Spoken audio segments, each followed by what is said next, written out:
Hello everyone, Mimikins here. Today I'm going to show you my Pierce and Sticky Shot builds for LBG. None of these builds use tier 4 jewels. I have counted around 300 new jewels added into Iceborne, and if I start making builds that rely on them, it's going to impact on your ability to mimic my builds. For that reason, I've opted to use only tier 3 and under to make it easy on you guys. Feel free to add in tier 4 jewels based on your own availability. Pierce builds have had a buff in Iceborne with this lovely new gun mod called Power Barrel, which allows the bullet to pierce through more times, boosting damage output. It also has a nice bonus of enhancing stun and exhaust effects. I'm using the new evade reload mods, which recover one bullet for every mod equipped each time I evade after firing. I've been having a lot of fun with this mod and it's really easy to activate, just press dodge twice after firing a bullet. This has opened up many guns that I wouldn't have considered before due to very slow reload animations. The gun I picked for piercing is the blackwing bowgun. This gun has rapid fire pierce 2, which will be the main damage, along with rapid fire sticky ammo 2 for some knockout power. Sticky ammo, like many guns, has a heavy recoil, so needs to be used strategically, firing into the head of a monster to create extra opportunities for attacks.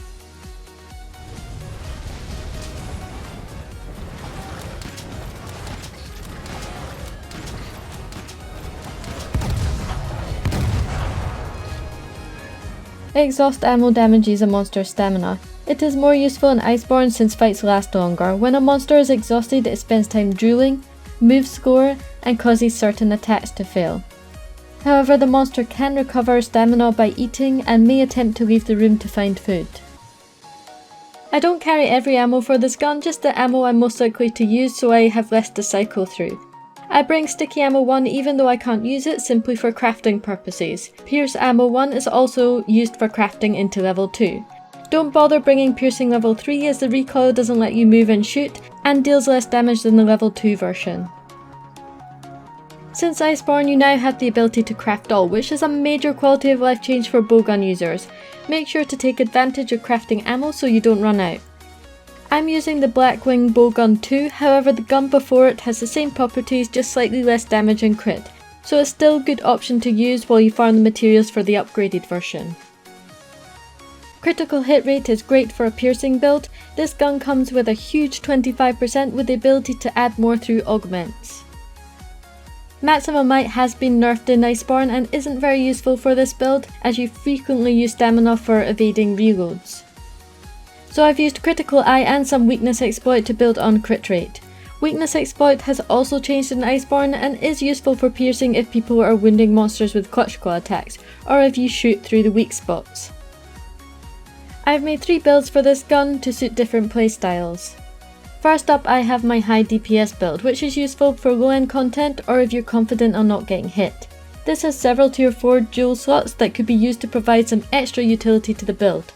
I put Agitator in the mantle to further boost damage. I'm actually using the glider mantle more often due to tier 4 slots and the long duration. Second is an evade 5 window build, which massively increases the invulnerability window. This build really shines with all those evading reload mods. With 5 tier 4 slots has the potential to add more utility skills, making this build even more potent.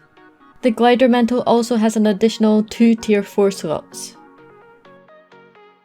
The third build is based on super recovery. It helps you recover from mistakes and useful for harder fights where feint counts matter. This set has 2 parts of the Val Soul Vein for health regen beyond the red portion of the health, helping top off HP for those small amounts where you don't want to waste a potion. It has extra health to avoid one-shots as well as speed eating, and recovery up to bring you back to your peak performance quicker. Recovery up enhances any heal you receive from other players, palicos, health regen augment and environmental. I've put Divine Blessing in the mantles to add extra survivability, but these could be switched out to suit the battle. For example, when going up against a fire monster, use Fire Mantle, but you could also put Fire Resist jewels in the Glider Mantle. If you've been doing the optional quest from the Elder Melder, you should have a tier 4 Fire Resist jewel. There's also a rarer one which caps Fire Resist in 1 tier 4 slot. Combine these with Elemental Defense Large at the canteen, and even armor with negative resistances will feel defensive against elemental attacks. Overall, I've had a lot of fun with this gun and using the new mods. The sheer amount of attacks you can fire off at range is insane. The damage from wounding with the Clutch Claw considerably ups DPS. LBG Clutch Claw, although drops slinger ammo, can also create wounds by hitting the same spot twice with the Clutch Claw attack. Ranged weapon users take more physical damage, so timing is important to make sure you don't take a fatal hit while attempting to wound. The damage increase is worth it, especially in multiplayer where everyone benefits. All these builds are effective for what they do and will appeal to different playstyles. They can be improved further by tier 4 duels once you get them.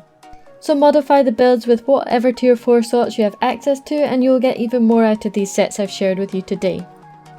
Thanks for watching, please support the channel by liking and subscribing, and I'll see you next time.